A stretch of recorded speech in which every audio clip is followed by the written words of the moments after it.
Genesis chapter 3, the fall.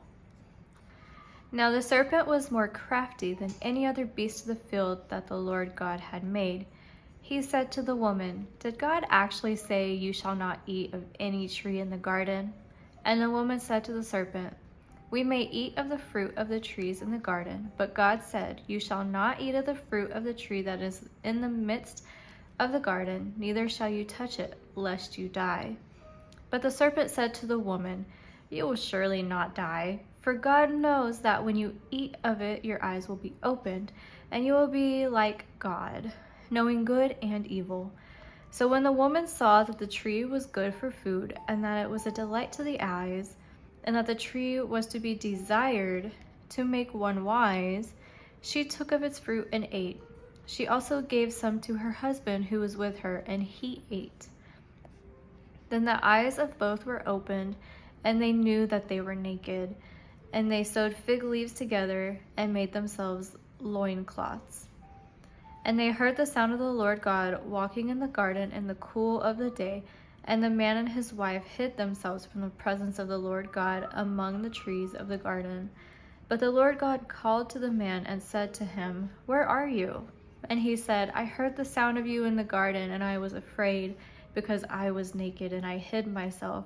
He said, "Who told you that you were naked? Have you eaten of the tree of which I commanded you not to eat?"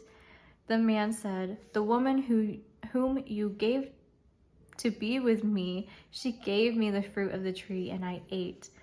Then the Lord God said to the woman, "What is this that you have done?" The woman said, "The serpent deceived me, and I ate." The Lord God said to the serpent, "Because you have done this, cursed are you above all livestock and above all beasts of the field. On your belly you shall go, and the dust you shall eat all the days of your life. I will put enmity between you and the woman, and between your offspring and her offspring. He shall bruise your head, and you shall bruise his heel." To the woman he said, "I will surely multiply your pain and childbearing. In pain you shall bring forth your children. Your desire shall be contrary to your husband, but he shall rule over you." And to Adam he said, "Because you have listened to the voice of your wife, and you have eaten of the tree of which I commanded you, you shall not eat of it. Cursed is the ground because of you.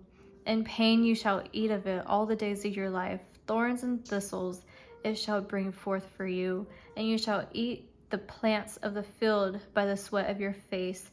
You shall eat bread till you return to the ground, for out of it you were taken, for you are dust, and to the dust you shall return." The man called his wife's name Eve, because she was the mother of all living. And the Lord God made for Adam and his wife garments of skins and clothed them. Then the Lord God said, "Behold, the man has become like one of us in knowing good and evil. Now lest he reach out his hand and take also of the tree of life and eat and live forever." Therefore the Lord God sent him out of the Garden of Eden to work the ground from which he was taken. He drove out the man, and at the east of the Garden of Eden he placed a cherubim and a flaming sword that turned every way to guard the way of the tree of life.